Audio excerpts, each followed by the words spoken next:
आपल्यापैकी अनेकांना रोज spam calls, fake message येत असतात. अनेक जण त्याला बळी पडतात आणि त्यांची फसवणूक होते. त्यामुळे मोठा भूर्दंड सहन करावा लागतो.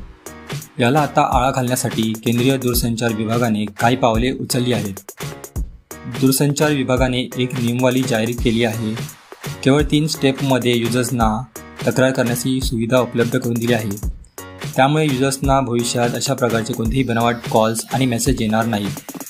दूरसंचार विभागाने बनावट कॉल आणि SMS टाळण्यासाठी वापरकर्त्यांना काही सूचना दिल्या आहेत.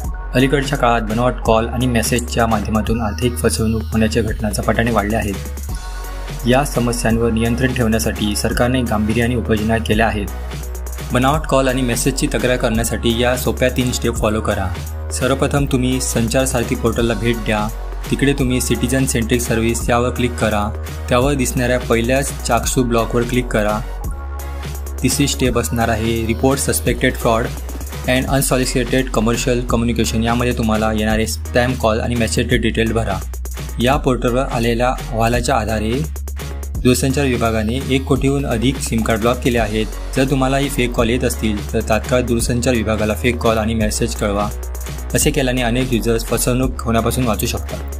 व्हिडिओ आवडलास तर लाईक करा. चॅनलवर नवीन असाल तर प्लीज सबस्क्राईब करा.